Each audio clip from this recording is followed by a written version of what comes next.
The new industrial revolution is here. Automation, digital technology, and globalization are disrupting work with unprecedented speed.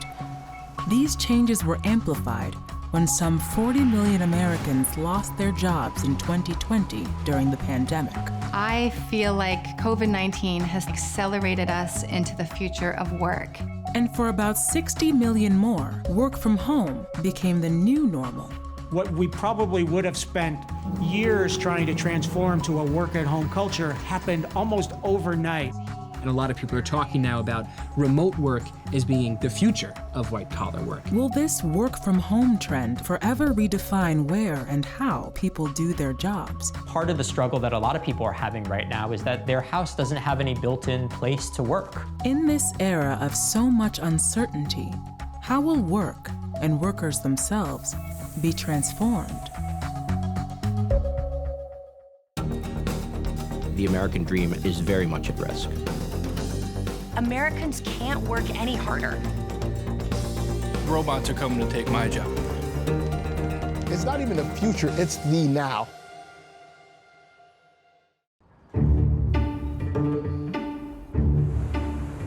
In St. Augustine, Florida, senior account executive Ishim Flores worked her way up the corporate ladder and traveled the globe. When COVID-19 hit, her travel and her identity as an accomplished executive in the financial tech world were grounded.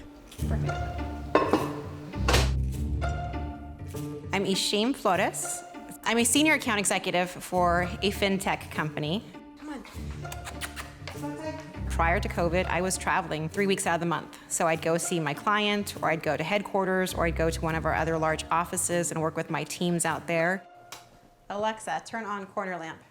I was, one of those road warriors. I had a suitcase that was always ready.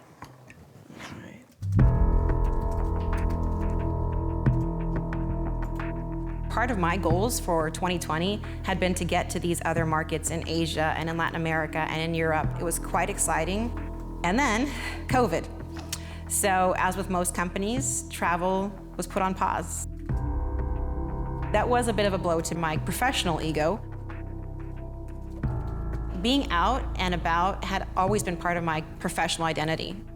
If I'm not traveling to a meeting and speaking to these clients and up doing this or doing that or leading this project, then what am I doing now?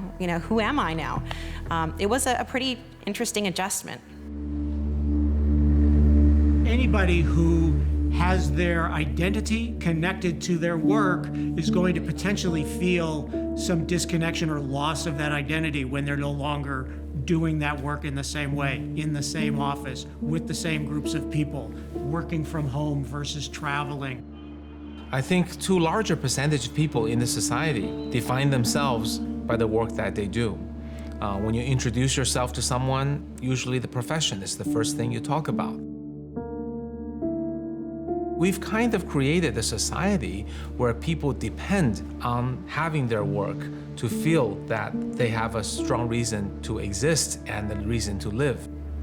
But after a year of working from home due to the pandemic, Ishim Flores realized she was putting in longer hours.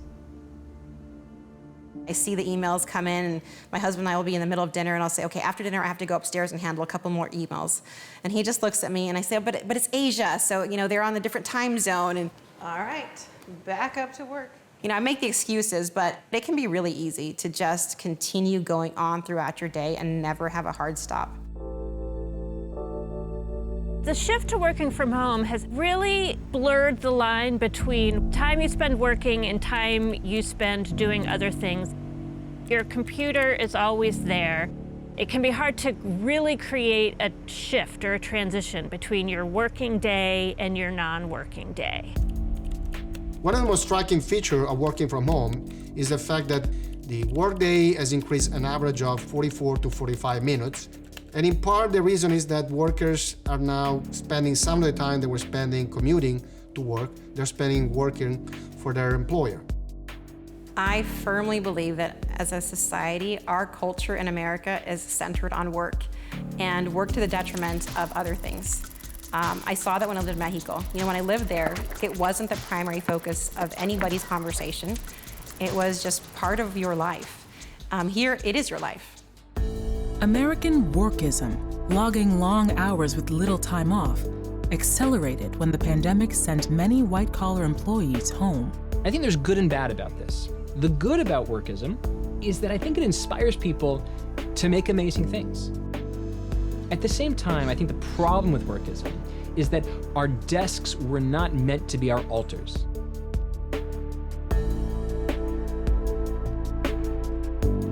Each year, Americans work longer and take fewer vacation days than others in the developed world. Because we are kind of in this, work ourselves to death type of culture, is the work-life balance going to be harder to maintain, where you're just waking up in the morning, doing your morning commute of a flight of stairs, and then you're just going to your desk and you're just working all day and going to bed. That's something I worry about more. But while some are working too much, a record number of women are leaving the workforce in what some economists call a she-cession. During the pandemic, women disproportionately left the labor force because of childcare challenges, low wages, health concerns, or job loss. The pandemic has made unavoidable things that were already obvious if you paid attention. One of them is that we have no policies that are sufficient to support women in their roles as workers and mothers and caregivers. Many women have had to leave the labor force, even if their job continued to exist, to take care of family responsibilities. As all workers continue to be rocked by the upheavals, corporate America grapples with the future, from selling or redesigning large office campuses to embracing what a majority of employees say they want, a hybrid model, working from home and the office. You're not going to have the end of the office, you're going to have the emergence of the everywhere office. 3 days in the office and 2 days at home. We're calling that now the 3-2-2 formula. How important is it that we are all in the same place at the same time in order to get the job done? We have proven that you can work remotely. I sent over some information that had all the answers to the questions that you guys posed. Did you get that?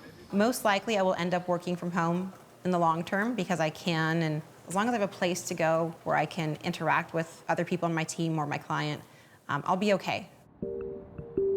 We're going to move back to a new work in the future after the pandemic. We don't know what that will look like, but it's likely to be different.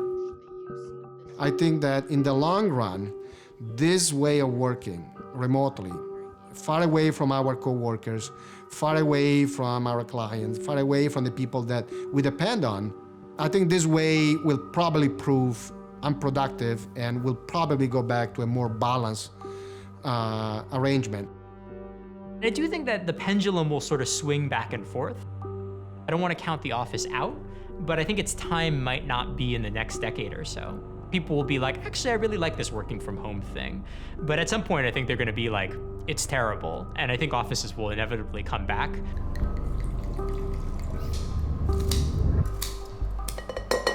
Here, my love. Cheers. Cheers. Finding work-life balance, it's about, making the time for it and making it a priority. My hope is that this has forever shifted the work environment, that employees are not just numbers on a spreadsheet, that employees are humans with families, with emotions, with stressors. I am extremely fortunate that the company I work for has been excellent at being very aware of the additional stress that all of us as employees are under in light of the pandemic. They have instructed us that it's okay to put your phone down, take a pause. I do think we could learn a lot from the digital nomads about how to adapt and to work anywhere, around the world.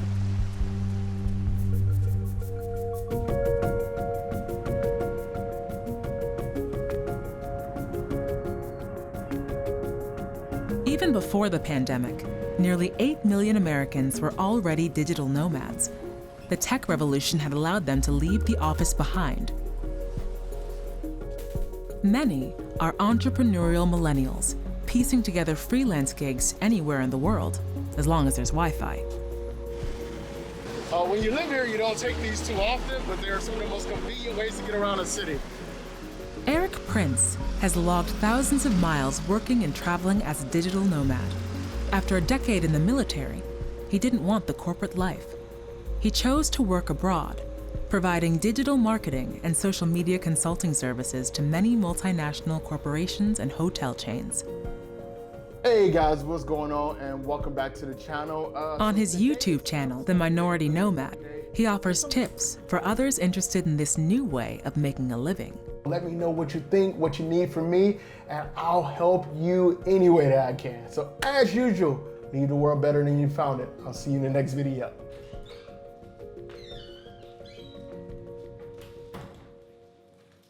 A digital nomad is somebody who uses technology to do their job remotely. It's closer to a remote worker. So the world of work is changing, there's no doubt about that. And digital nomads have always been leading the way in this conversation. Companies are now coming to us to ask and learn. We're now the global experts on remote work.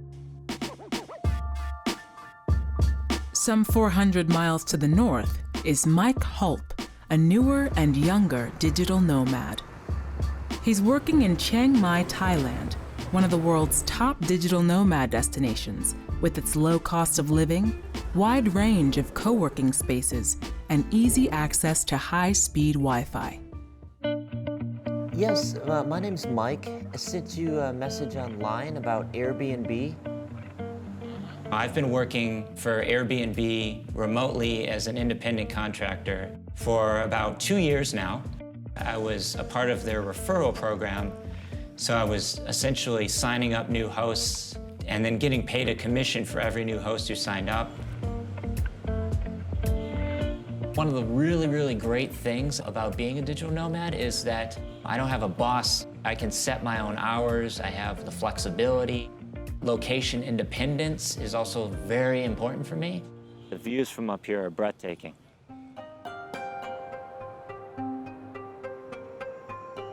How much? Oh, use it. Oh, I don't even know what this is. Those digital nomads were ahead of the curve. They were using the opportunities created by a digital world to create a flexible workplace for them. The upside of the digital nomad life is the opportunity to keep seeing new places and trying new things.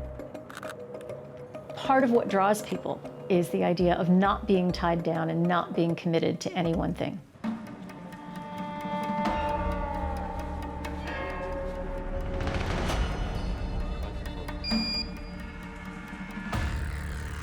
We're going to see an explosion of remote workers after this virus is done, because companies are going to finally understand the power of allowing people to work remotely. Eric Prince has embraced his identity as a remote worker and spent years building up a global client base. Can I sit on the beach for the rest of my life and work from a laptop? I can, absolutely. But that came with almost a decade of work.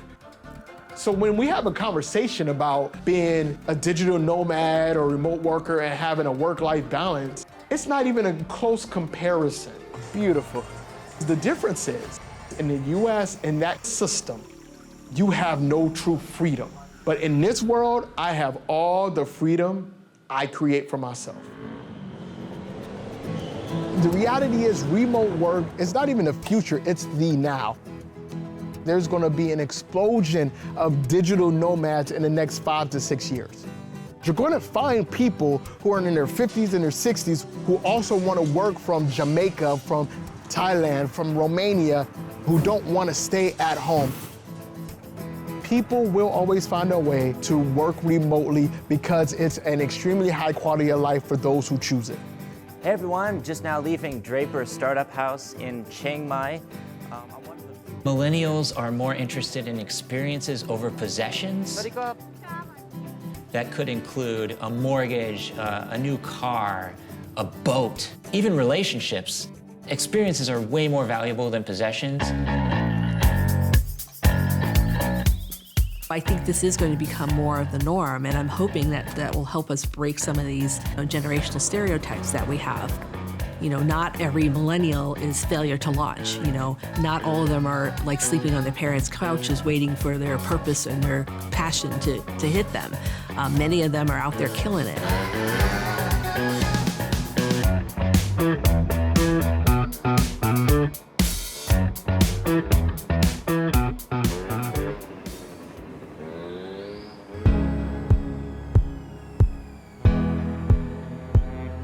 It's nice, isn't it? It's nice and tranquil. Technologically savvy millennials are also disrupting the glamorous world of fashion. Great. I think we definitely have enough there. Thank you. Thank you. Thank you, Alex. Hey, how's it going? Got the pose down. I'm just trying to match the lighting we've got here. Okay. This generation, already comfortable with avatars and gaming, is bringing automation, artificial intelligence, and digital models into ad campaigns, magazine spreads, even fashion runways. Yeah, it's a little bit more from above. Yeah.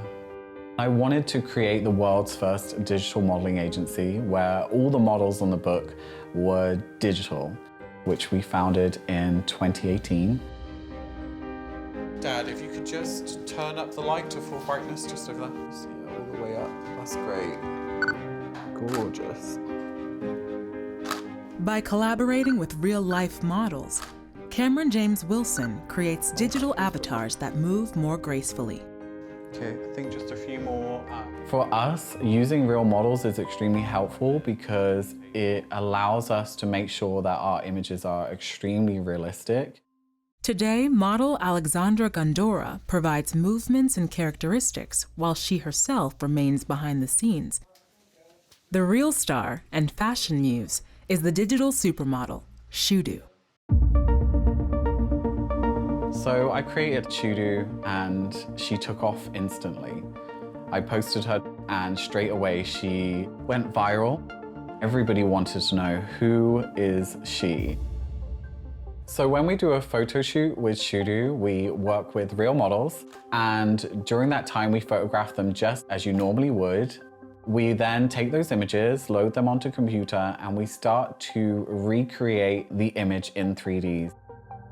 We'll then add Shudu in, and Shudu will kind of move into the pose that the model has. We'll move her kind of head into the same position and just kind of blend the two together. Yeah, it's my little filming section and officey bits as well.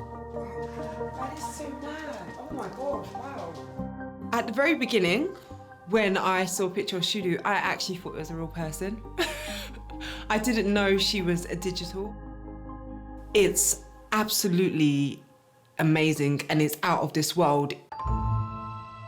I would say that my job as a model is definitely threatened by artificial intelligence and by technology at large.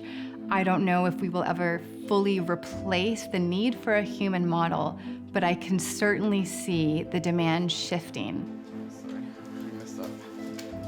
As an actual model, I wouldn't say I am intimidated or scared or frightened by Shudu, and I don't think anybody else should. So I guess I am a model of the 21st century. I am myself, a real model, and I'm also Shudu. So I get to be the best of both, a human model and an avatar. For me, personally, I feel like I'm happy as a black woman that the first worldwide digital model is another black woman, and it's Shudu. And she has represented us very, very, very well. She's literally known all around the globe. There are many pros of using a digital model. They, of course, don't get sick or they don't get tired. They can be in multiple places at one time. And in many ways, it is really cool to watch the industry innovate and change and adapt to the future. But of course, as a model myself, I'm sitting here thinking that's my job as well.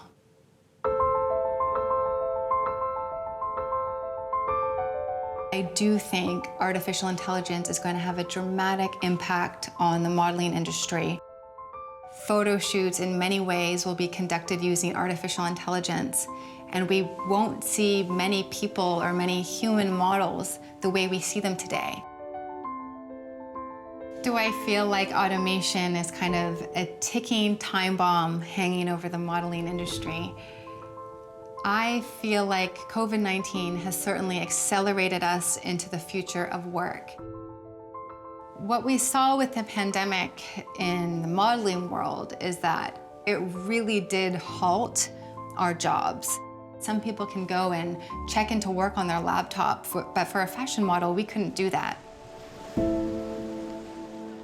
If new technology may one day replace fashion models, what does this mean for the intrinsic value and identity of those who make up this industry? Shine bright like a diamond. Shine bright like a diamond. I think the future of work is going to involve so much change. As far as my livelihood goes, I think I'm not going to be as dependent on modeling as a form of income. I think it is time to start repositioning, and I would advise all models to start thinking about that. And it's not that they have to do that individually or specifically. Everybody has to start preparing for the digital future. Shine bright like a diamond.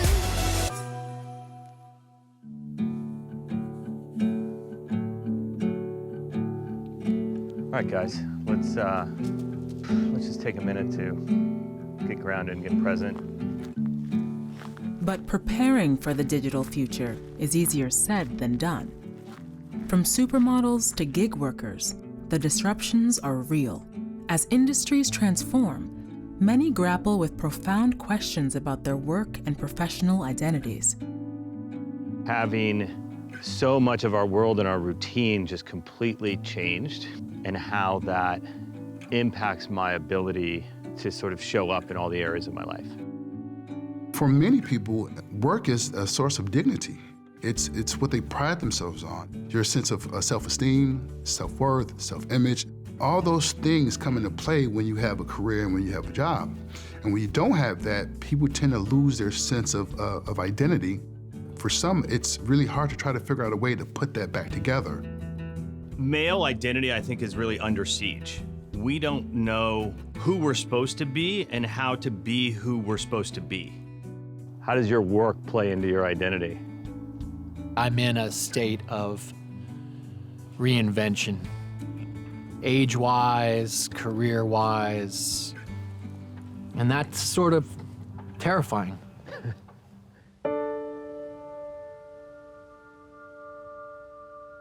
Every Man started in 2016. Our focus is on understanding men, is on learning about how we care for men, learning about what men need, work, money, relationships, things that are generally occurring for men. And so we facilitate groups around all of those sort of individual issues on a daily basis. Check in with your emotional body. How do you feel? Feeling isolated, sad. When COVID hit, it was a pattern disrupt. All of a sudden, all of those issues that we've all been experiencing now came to the surface. When we all went home, we could no longer hide from those feelings. Work very, very quickly becomes our identity. I set up my whole life so I could work from home, hang out with my kids, go on every field trip. Me and my wife spent a lot of time together, right? I was this family guy. And then I'm separated. For some men, the pandemic escalated the identity crisis brought on by the ongoing revolution in work. Men could not respond well to the lack of the kinds of opportunities that had created their livelihood and the path they saw their parents follow, their father follow, sometimes their grandfather follow, that just was not open to them anymore. So this is a serious issue.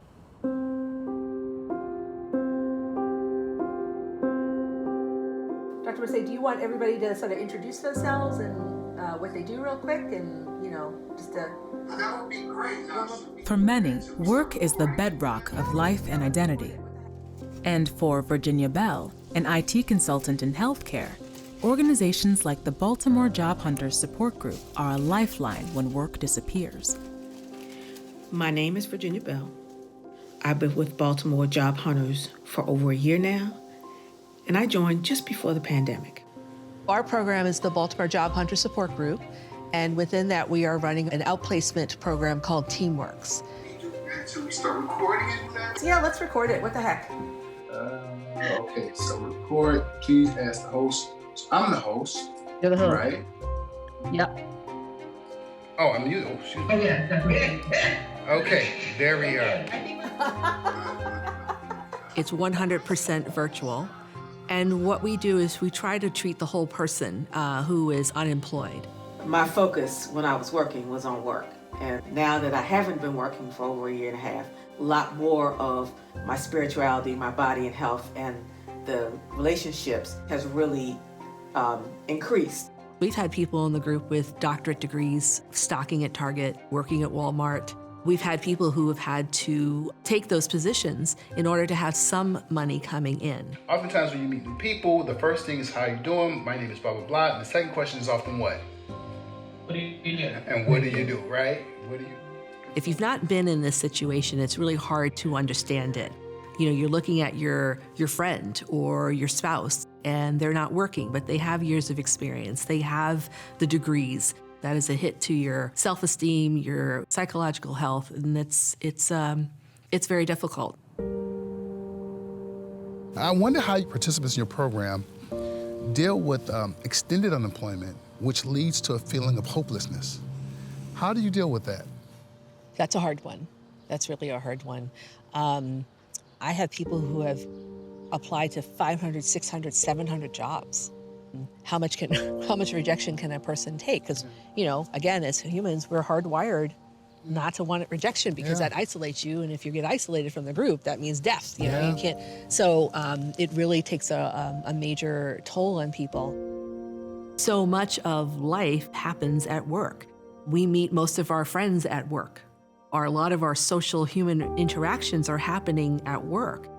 But when you're not in a traditional setting in your office, you are missing a large part of how we as Americans experience other people. Andre Marseille checks in with Virginia Bell, a client of the Baltimore Job Hunters Support Group. How many resumes have you sent out since you've been part of the program? I would count about 150. Wow, 150. And of those 150, how many either callbacks or interviews have you gotten as a result? 2. 2? One of the things that COVID has revealed is that wanting to work and feeling that dignity of working, having the pride in that, and just not having the opportunity to do so, and the frustration that comes as a result of that. Many feel adrift without steady and meaningful employment. They've essentially sought from work the very things that people have historically sought from organized religion. It's meaning, it's transcendence, it's a sense of community, it's a sense of identity, and it's a kind of spiritual faith that the thing that will outlast you is your product, is your work.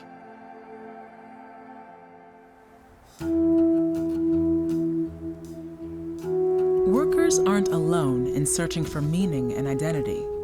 Some communities like Yuma, Arizona, are confronting their own identity crisis. This rural border city is infamous for having one of the nation's highest unemployment rates, a staggering 16%. With this troubling reputation, local officials launched a rebranding campaign to rehabilitate Yuma's image and reimagine its future. When you look at places that are struggling economically, some of them are like Yuma. They are dominated by industries that don't pay a whole lot, like agriculture. They're disconnected from the drivers of economic growth now, which tend to focus on innovation and the knowledge economy, and they suffer for that.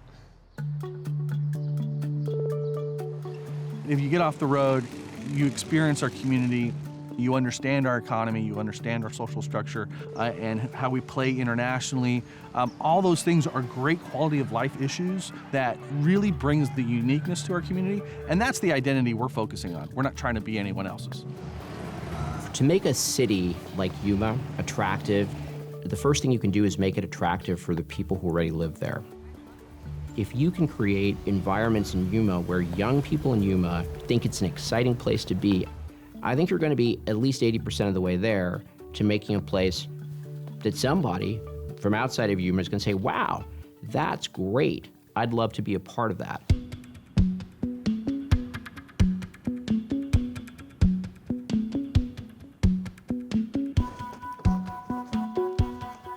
Something that we really value is the community that is Yuma, and that's why we're here. That's why we're choosing to pilot our company in Yuma.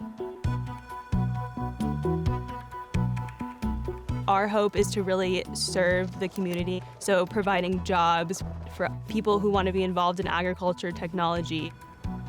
Yuma does produce a huge amount of the agriculture in the United States.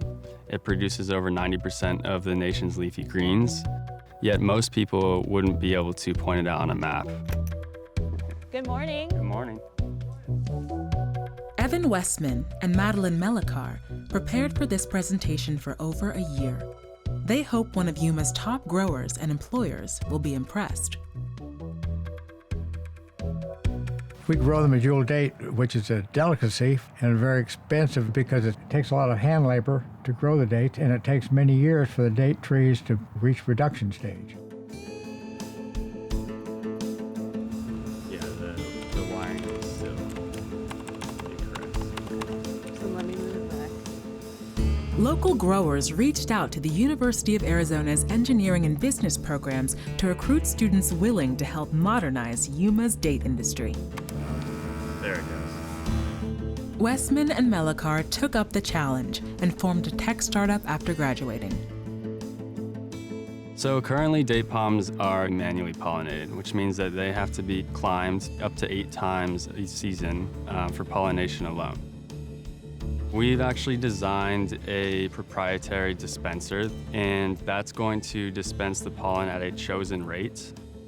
Could their invention help deliver higher-paying jobs and attract a new workforce? You want to take a step back here? We'll allow Evan some space.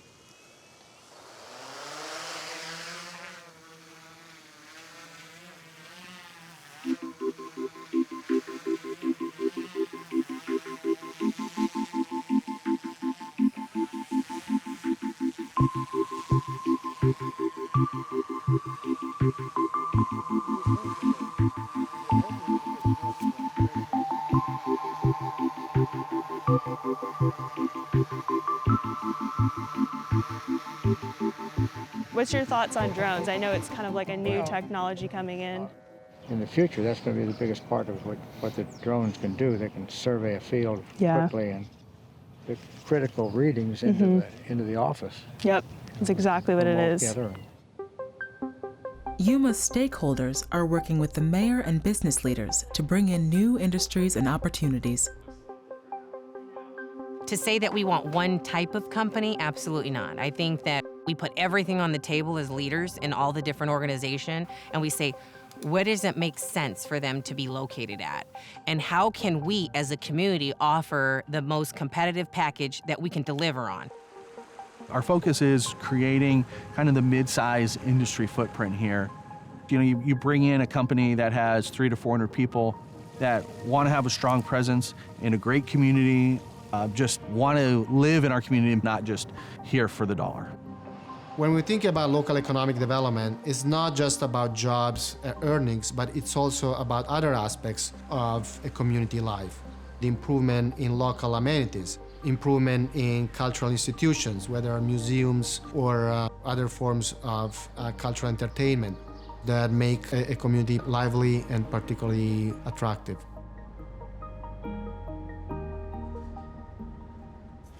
Are these ingredients enough to repair Yuma's image?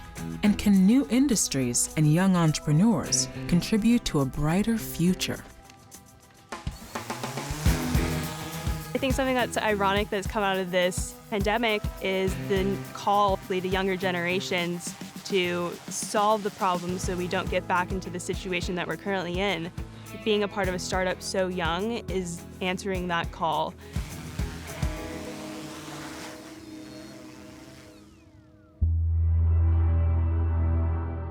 Stockton, California was another community struggling with a battered identity. In 2012, with a staggering 20% unemployment rate, city officials filed for bankruptcy. Forbes magazine ranked Stockton America's most miserable city and the nation's worst city for finding a job. Local leaders knew bold action was needed. In February of 2019, Stockton's youngest ever mayor launched an innovative experiment attracting nationwide attention. Mayor Tubbs is addressing his town's poverty with an innovative and controversial program to give some Stockton residents $500 a month to fight economic hardship. I know your city has struggled for years with income inequality and poverty. Why universal basic income? The idea is that, especially in California, 1 in 2 Californians can't afford one $400 emergency. People are working harder and harder, only to fall further and further behind. For me, basic income comes rooted in a history of civil rights and something that folks like Dr. King have advocated for, but also an idea that's as old almost as this country. So we selected families from throughout the city, and the only criterion were that they had to live in a census tract that the average income for that census tract was at or below the city's median. We didn't have all the money to help all 320,000 people, but could we help a representative sample and see if it works?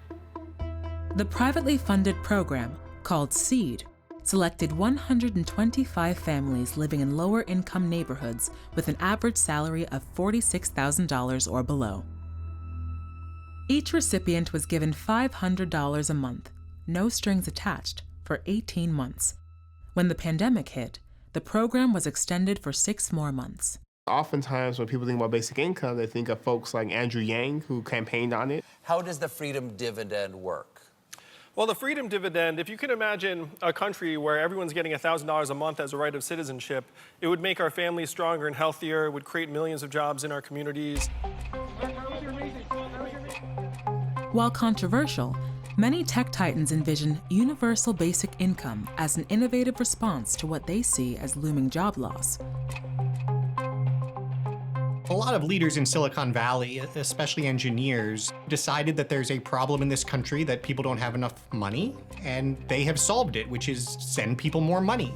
We should explore ideas like universal basic income to make sure that everyone has a cushion to try new ideas. I think ultimately we will have to have some kind of universal basic income. A guaranteed income, or a universal basic income, is the idea that everyone has an income floor through which no one can fall.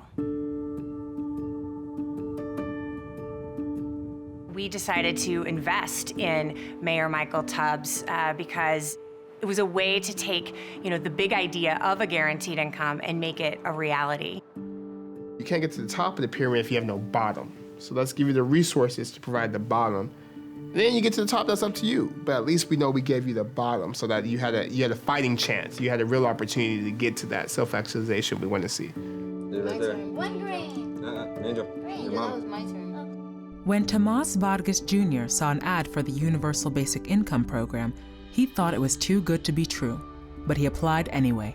I got something in the mail, and then I filled it out, and I was still kind of like iffy, still laughing about it, showed my wife it. Was like, this could be a scam real quick, but all right, let's see what's up. Went down there, and everything was official. I've been doing it ever since. I was doing side jobs, mechanic work, or I was doing landscaping. And I was paycheck to paycheck, and I didn't want to take that risk of trying to go for another job, because if I didn't get the other job, I'd have been out on the streets, basically. You guys see the homeless crisis, I'd have been one of those people. Without it, I wouldn't be the person I am right now. Without it, I wouldn't have what I have. It was just that little bit of just knowing somebody had my back. Basic needs are being covered by the $500 a month. That was before the pandemic hit. After the pandemic, unfortunately, The $500 a month with no strings attached has become a lifeline for so many families. With a guaranteed income, he was able to stop his side hustle and spend time with his children. The truth is, Americans can't work any harder. Millions of people have second and third jobs just to make ends meet. Well, I think it's really important to recognize that COVID relief hasn't been anything like a UBI. COVID is an incredibly unique situation where we actually don't want people working. It's a public health problem first and an economic problem second. And so whereas in a typical economic downturn, the question is how quickly can you get people back to work? During COVID, the question really has been, what do we do for people who can't work? And so giving people money in that context is very different than giving them money in just a business as usual context. So many people are concerned that if we create an income floor, everyone will stop working. Studies show that is not true. Studies show that people continue to work, but they have breathing room in their lives. In fact, Stockton's UBI recipients found full-time work more than twice as frequently as the control group who didn't receive the cash. Are payments, then, a solution to the predicted disruptions in the future of work? Some are doubtful. But there's a way in which a UBI is sort of a get-out-of-jail-free card. It's an excuse to not have to think about all of the problems we really have in this country and say, well, how big a check do I have to write? Just tell me who to pay what so that I don't have to think about it or worry about it. I remember calling my mayor friends and saying, look, I'm starting this network, Mayors for Guaranteed Income. It's the time, it's COVID-19, our folks need cash, it's responsive to the demands on the streets. And I was shocked with how many mayors signed up so early.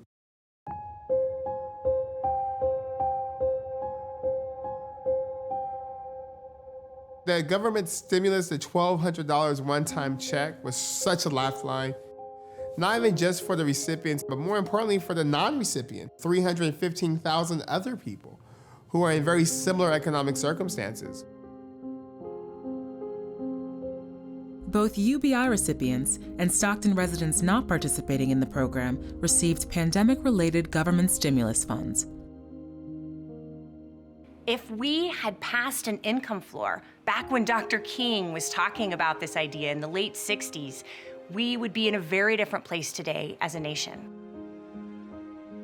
We need to create economic resiliency for families so that no matter what happens, you know that you can put food on the table and pay your rent at the end of the month. The alternative is to look at this problem and say, well, we need economic reform. We need the economy to generate more of the kinds of jobs we want, and we need to be able to prepare people to take those jobs. And I think it's important to recognize that for a lot of people, I think they're well-meaning in their UBI proposals. Yeah, you could help people by sending them checks, but you wouldn't really address a lot of the problems we have. But Vargas was able to use the money to bring stability to his life and his family. So now I have full-time work, more pay, more hours, benefits, everything. I was able to boost up my credit score. I was able to get another vehicle. I was able to sit there and spend more time with my kids.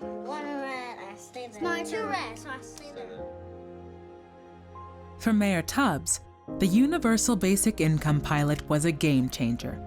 Stockton became known as an innovator, no longer a city on the edge of despair.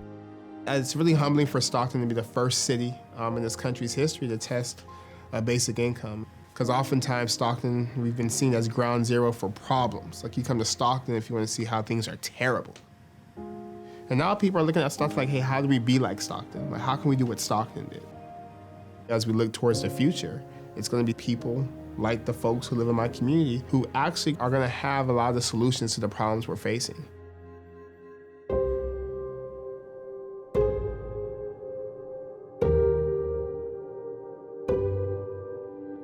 In 2018, Future of Work profiled an RVer when he worked his seasonal gig at an Amazon fulfillment center in Kentucky. Chris Francis lost his white-collar career in the Great Recession of 2008, and he's been piecing together a livelihood ever since. He's part of a growing movement of nomadic workers. They live in their RVs full-time and travel the country going from job to job. Today, Francis is in Oregon. Okay, so we got 2 nights with the discounted rate will be $94.50. And let me get my reader here. I'm park hosting at Grand Hot Springs RV Resort in La Grande, Oregon, doing duties all the way from checking people in, making reservations, all the way to working maintenance. Press and pull. Should start. Lawn mowing, picking up trash, making sure things are clean, making sure the guests are okay. You gotta enjoy talking to people because you talk to people a lot every day. These paw prints are where we have trash bags and a trash can for the dogs. This is not how Chris Francis envisioned his later years. The American dream, I think, is morphed. The American dream used to be you go to work for companies or you go to work for yourself. You got this house, you got the chance to go on vacations, you retired. But people are realizing that dream, that changed a long time ago. We see that with people coming through all the time because they're traveling in RVs or they're living in an RV, but yet they are doing work wherever. Y'all enjoy your stay.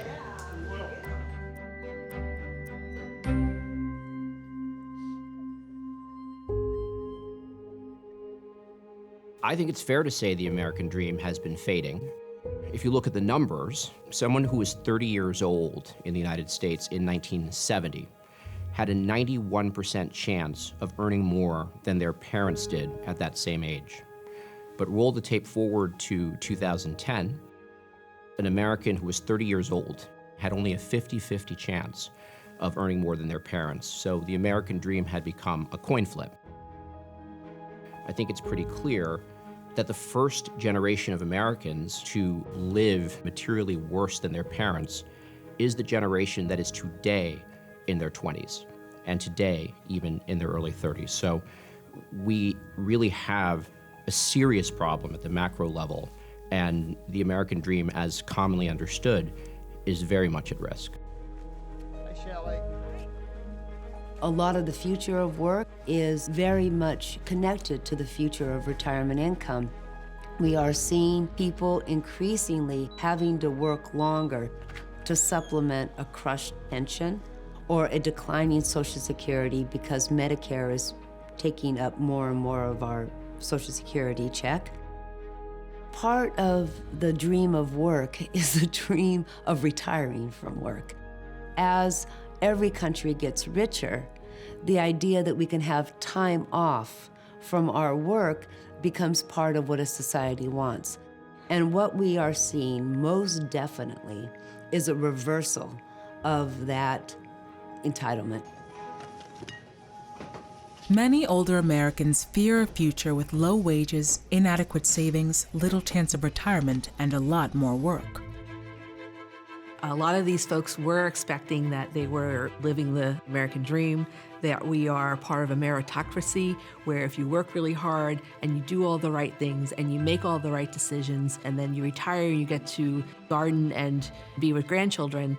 And if that didn't happen, you must have done something wrong.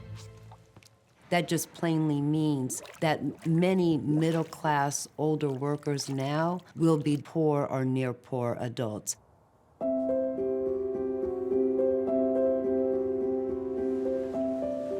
The word career has changed. My new career is doing various stuff. What's needed to be done today? What can I learn today?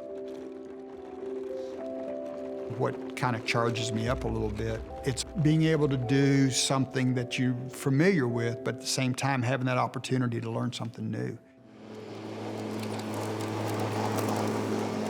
Well, Chris is great. I mean, he's had a long professional career and has a broad skill set. If we're not talking about grandma and grandpa that don't know how to use a computer, they've used a computer their entire life. They know how to use the internet. They know how to use GPS. They're very sophisticated, and that is a great employee. But with seasonal and unpredictable jobs, some older workers like Chris Francis gave up their homes and downsized to cope with so much uncertainty. The downsizing is the tough part. We had a 2,800 square foot house. We downsized to a 2,100 square foot house to a now 400 square foot RV. now we've got a house on wheels that we carry with us, and you don't get to carry as much stuff with you. People are finding that they don't need the brick and mortar and the hassles, frankly, that come with having a house. And I think you're going to see more and more of that happening. It's also less expensive, frankly. Okay, Jade, your turn. Your turn, Jade. Jody and I have 4 kids together. We've got 2 boys, 2 girls. Jade's mom is Kelly, and she's the oldest of the 2 girls. She was young when she had Jade, which is why he lived with us. Our daughter, she's a very good mom, but if she had to pay for childcare, she would not be able to survive. Jade has seen half of the states in his 11 years of life. So he's been traveling in cars and RVs since he was 5 weeks old. We've got to pack up the RV and get ready to move it and get it set up for the winter.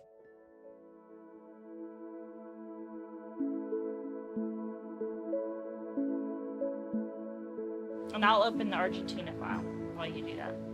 My wife works for a big international company, and she works from home.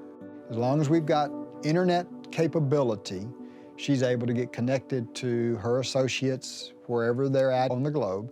It's in the global market analysis folder, correct? We don't want me working the rest of my life. And so we want, within 10 years, for me to be free. And so we're working towards that a little at a time.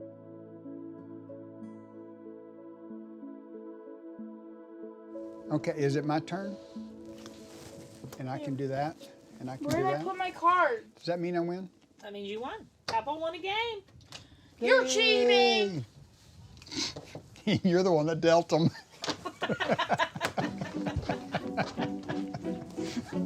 The American dream is different for everyone out there. For us, it's having some freedoms. It's relationships is what makes us all connect with each other. There's a chance now when everything is unsettled to really reset and deal with some of the long-standing problems in the economy and the long-standing problems in the way that we've thought about work. But it's very easy for us to let that opportunity pass by. And so I hope the future of work is one in which we seize that opportunity and really build a better future.